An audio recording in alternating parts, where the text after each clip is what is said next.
Bonjour à toi qui me suis dans cette série de capsules ou à toi qui me rejoins en cours de route. Pour comprendre certaines choses, parfois on a besoin de retourner en arrière, on a besoin de retourner dans le passé. Et pour comprendre la communion, c'est ce qu'il faut que l'on fasse, en remettant la Bible dans son contexte. Jésus était juif, et tout son enseignement baigne dans cette culture juive. Le judaïsme est donc à la base du christianisme. Alors, petit retour en arrière. La Bible est composée de deux testaments qui sont aussi appelés deux alliances, l'ancienne et la nouvelle. Et pour arriver à comprendre Dieu, j'ai besoin d'avoir comme lui une mentalité d'alliance et non de contrat. Alors, pourquoi parler d'alliance en lien avec la communion ? Dans plusieurs versets de la parole de Dieu, dont Luc 22, 20, verset 20, il est dit cette coupe, c'est Jésus qui le dit, cette coupe est la nouvelle alliance en mon sang qui est répandue pour vous. Dans notre société occidentale, nous n'entendons plus parler d'alliance, car nous avons une mentalité de contrat. À la différence d'autres coins du monde comme Israël, comme l'Amérique du Sud, comme le continent africain par exemple, ou les Vikings, où parler d'alliance et de sang a du sens pour eux, car cela fait partie de leur culture, à la différence de nous en Occident qui avons besoin d'être enseignés sur ce sujet. Alors, contrat et alliance ne sont pas synonymes, du tout. Un contrat est basé sur les performances et peut être annulé quand une des parties n'est pas satisfaite du résultat. Nous avons tous des exemples en tête, n'est-ce pas? Spécialement concernant les assurances. Une alliance, elle, est basée sur quoi? Sur des promesses. C'est un engagement à vie, sur le sang partagé d'une manière ou d'une autre, et ne peut en aucun cas être annulé. C'est une union contractée par engagement mutuel. C'est un accord ou une union en fait de choses de nature différente. C'est un lien qui unit un époux à son conjoint et aux parents de son conjoint, normalement.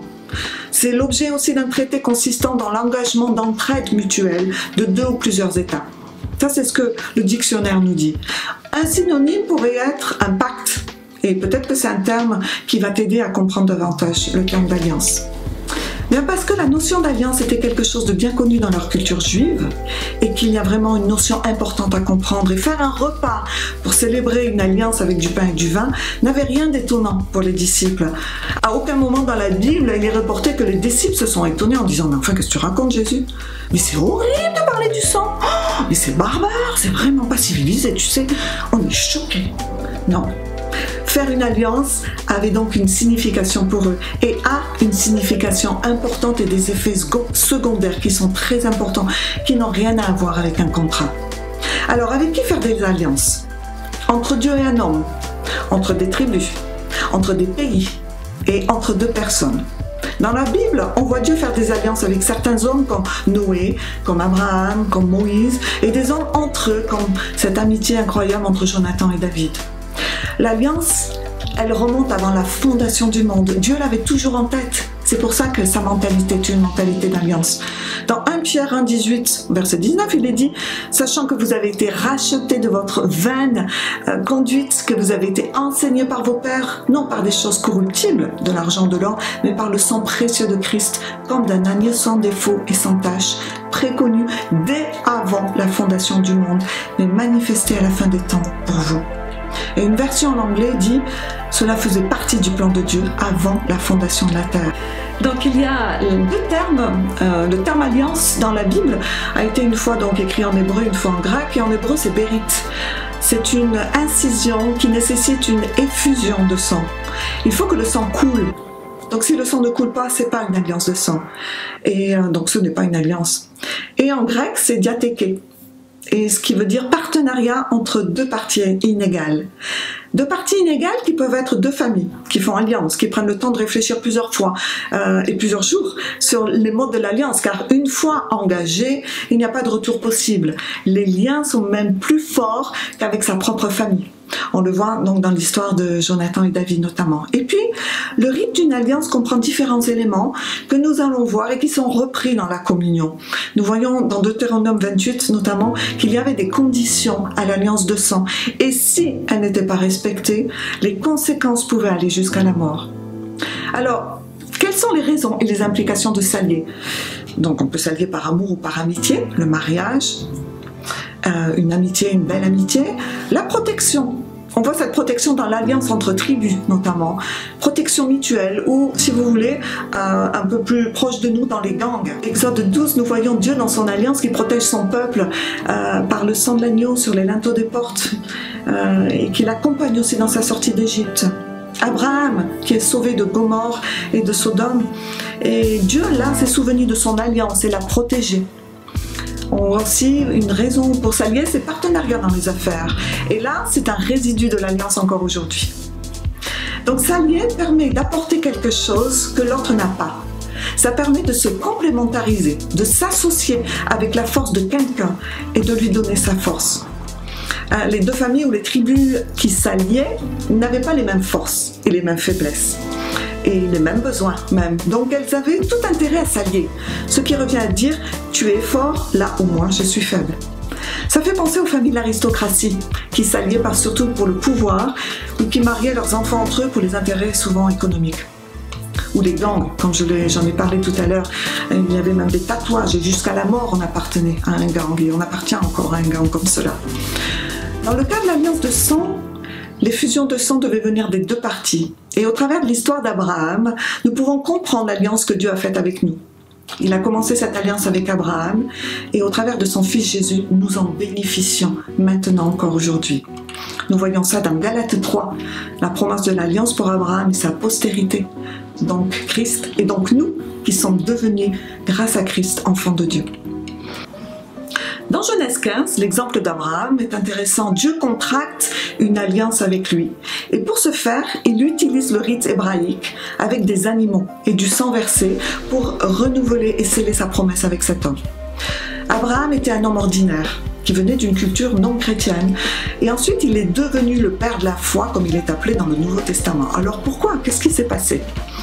Quand Dieu lui a demandé de préparer les animaux et de faire le rite, on peut le lire dans le chapitre 15 donc de Genèse, Abraham sait à ce moment-là de quoi il s'agit. Il sait tout ce que cela implique, et car il comprend l'alliance. D'ailleurs, lui, un peu plus tôt, il a contracté une alliance avec son neveu Lot. Donc il sait vraiment tout ce que concerne l'alliance et tous les effets secondaires de l'alliance. Alors il se dit, j'étais en train de douter. Je m'interrogeais jusqu'alors sur le bien fondé de ces promesses de ce Dieu que je ne connaissais pas, que je ne connais pas encore très bien. Et voilà que les promesses qu'il m'a faites, il est en train de les sceller dans le sang, dans une alliance de sang. Ce qui veut dire que ça va se réaliser, que je peux lui faire totalement confiance et ne pas craindre. Mais alors, ça veut dire qu'il est vraiment sérieux et que je peux y croire. Il est fort, ce Dieu, de ce que moi je ne peux pas accomplir tout seul. Il va faire que cela va être possible, que c'est à moi, car il est en train de sceller une alliance et alors il n'y a aucun retour possible. Et ça l'a marqué au plus profond de lui. Et il est passé du doute, de l'incertitude à la foi qui ne vacille pas. Ce qui lui a aussi permis d'aller au bout de ce que Dieu lui a demandé concernant son fils Isaac. Il savait que Dieu ne le laisserait pas tomber et qu'il y aurait une solution à laquelle Dieu avait déjà réfléchi. Et il ne s'est pas trompé. Dieu avait pourvu. Ce n'était pas qu'une promesse verbale basée dans le vent, mais c'était basé sur le sang. Et les liens du sang sont bien plus forts encore que les liens de parenté. Ici, dans cette histoire, et à l'époque, c'était basé sur le sang des animaux qui représentaient le sang de Dieu. Et plus tard dans le Nouveau Testament, l'alliance sera faite définitivement avec le sang de Jésus. Et pour Abraham, ça a été un détonateur, une révolution dans sa vie, qui lui a permis en fait de rentrer dans la destinée que Dieu avait pour lui. Il y a plus forte raison. Nous devons comprendre la force de la nouvelle alliance. Nous sommes un peuple d'alliance. Je suis une fille de l'alliance. Tu es une fille ou un fils de l'alliance. Il est dit dans Hébreux 8 que Jésus, lui, s'est chargé d'un service beaucoup plus important que celui des autres prêtres. En effet, il sert d'intermédiaire pour une alliance meilleure, établie sur des promesses meilleures. La première alliance n'était pas sans défaut, sinon c'était inutile de la remplacer par une deuxième. Mais ce qui est important là, c'est de comprendre que l'ancienne alliance n'annule pas la nouvelle alliance, n'annule pas l'ancienne alliance, mais l'ancienne alliance est dans la nouvelle alliance. Alors, quels sont les bénéfices et l'intention de Dieu au travers de cette alliance pour nous aujourd'hui? C'est faire de nous des héritiers et nous bénir dans tous les domaines de notre vie. Pourquoi? Parce qu'il a fait cette alliance par amour agapé, inconditionnel. Il nous aime tellement et simplement et passionnément. Et c'est ce qui l'a motivé à faire cette alliance avec nous. Et baser son alliance sur le sang de son Fils et non nos performances. On a vraiment besoin de cette révélation sur l'amour de Dieu. On y gagne quoi dans cette alliance? Tout. On gagne tout dans cette alliance. Nous sommes alliés avec le Dieu de l'univers, celui qui a envoyé son Fils par amour pour nous. Et il y a ce verset que j'aime beaucoup dans Galates 3, 29 qui dit « Nous sommes héritiers selon la promesse. Si vous appartenez au Christ, vous êtes donc de la famille d'Abraham. Vous êtes héritiers comme Dieu l'a promis. » Alors, le sang de Jésus est ce sang qui a scellé cette nouvelle alliance. Il a coulé définitivement. Il n'y a plus besoin qu'un autre sang, animaux, hommes coule. C'est fait une fois pour toutes. L'ancienne alliance était une image de ce qui allait venir. Et Jésus est la substance même de la nouvelle alliance. Et donc, plus besoin de sacrifice du tout. Si nous le choisissons, alors nous rentrons dans cette nouvelle alliance et nous sommes hérités de toutes les promesses de la parole de Dieu. Alors je le redis ici, la nouvelle alliance n'annule pas l'ancienne alliance, mais l'ancienne alliance est dans la nouvelle, ce qui veut dire que toutes les promesses de la Bible sont pour nous. Le sang de Christ relie les deux alliances et nous permet de bénéficier des promesses là, sur la terre, de l'ancienne alliance, mais les promesses aussi beaucoup plus spirituelles de la nouvelle alliance. Toutes les promesses de Dieu sont oui et amen. Alors je ne suis pas qu'un pauvre pécheur sauvé par grâce, mais je suis héritière, fille de Dieu, fils de Dieu, sainte. J'ai besoin vraiment, et je crois qu'on a tous besoin en ce moment de ce renouveau, de cette façon de voir, et de voir notre mentalité changer, changer de cette mentalité de contrat et passer à celle d'alliance. Parce que en ayant la mentalité d'alliance que Dieu a, alors je vais réagir différemment dans ma vie chrétienne. La communion est donc le rappel de cette alliance sur laquelle Dieu ne reviendra jamais. Et donc, nous pouvons profiter de ces avantages. Quels sont-ils? Eh bien, il y avait des éléments qui étaient réguliers et qui revenaient dans chaque alliance et que l'on retrouve dans la communion. Il y avait un échange de manteaux qui est en fait un symbole de protection. Et nous plaidons donc le sang de Jésus sur nos vies, nos familles, sur tout ce qui nous appartient, nos biens.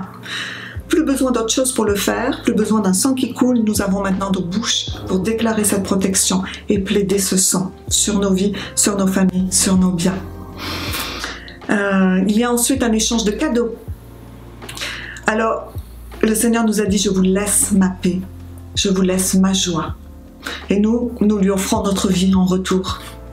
Dieu nous a bénis dans notre union avec Christ en nous accordant toute bénédiction spirituelle dans le monde céleste. On le voit dans Éphésiens 1, 3. Et puis il y a cette notion de partenariat. Partenaire avec Dieu et non esclave. Waouh!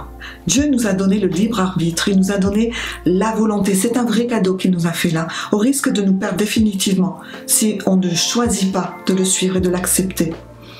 Et je crois que c'est la plus grande épreuve d'amour qu'une personne peut faire à une autre personne, lui laisser la liberté de partir, lui laisser la liberté d'agir. Et c'est ce que Dieu nous a fait. Donc il nous voit comme des partenaires, comme des co-équipiers, comme des co-héritiers avec son Fils Jésus.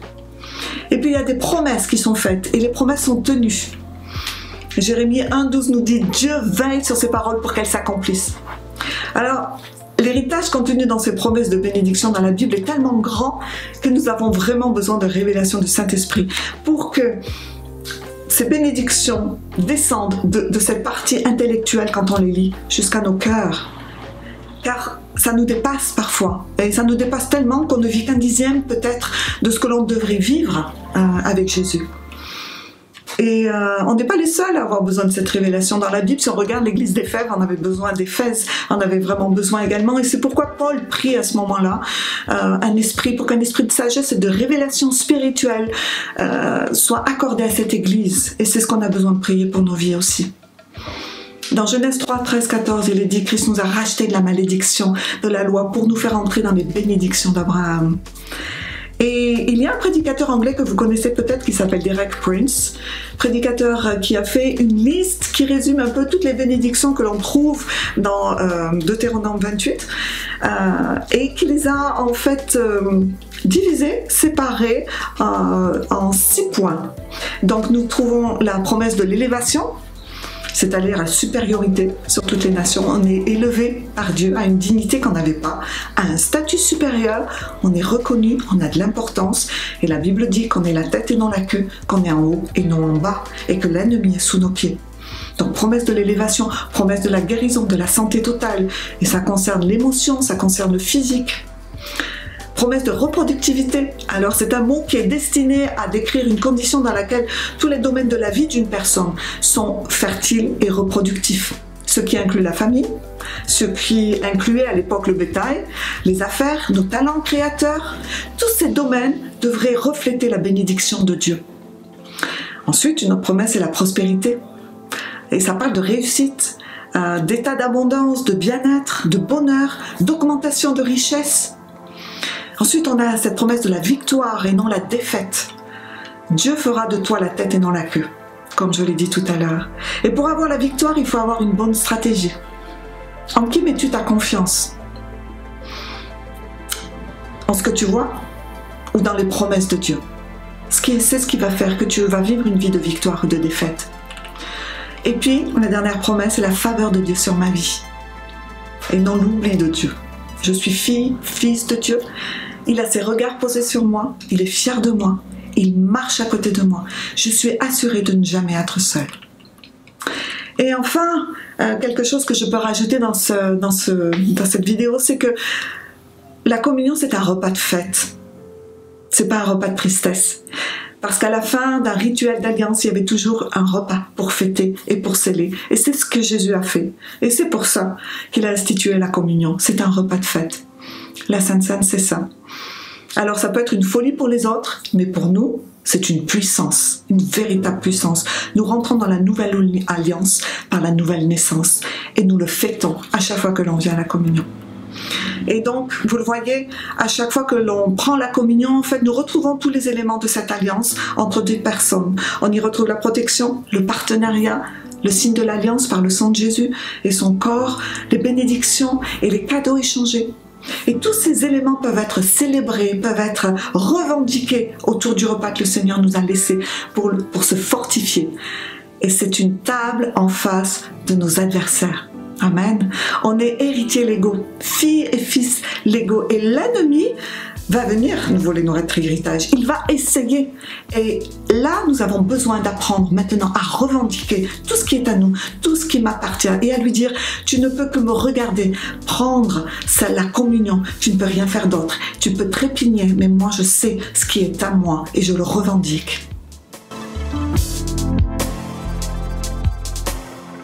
Merci pour cette alliance scellée par le sang de ton Fils avec chacun de nous, Jésus. Merci pour cet héritage grandiose que tu veux me révéler tout au long de cette année dans chacun des domaines de ma vie. Je veux revendiquer ces bénédictions qui sont à moi parce que j'appartiens aussi à la lignée d'Abraham et que j'appartiens à Jésus. Cette bénédiction de la reproductivité, de la prospérité, de l'élévation, de la faveur de Dieu sur ma vie, de la guérison et de la bonne santé. De la victoire. Je déclare ton autorité et je reprends tout ce que je me suis laissé voler par Satan. Je choisis de vivre dans la provision de tous les besoins de cette année qui se trouve dans cette nouvelle alliance.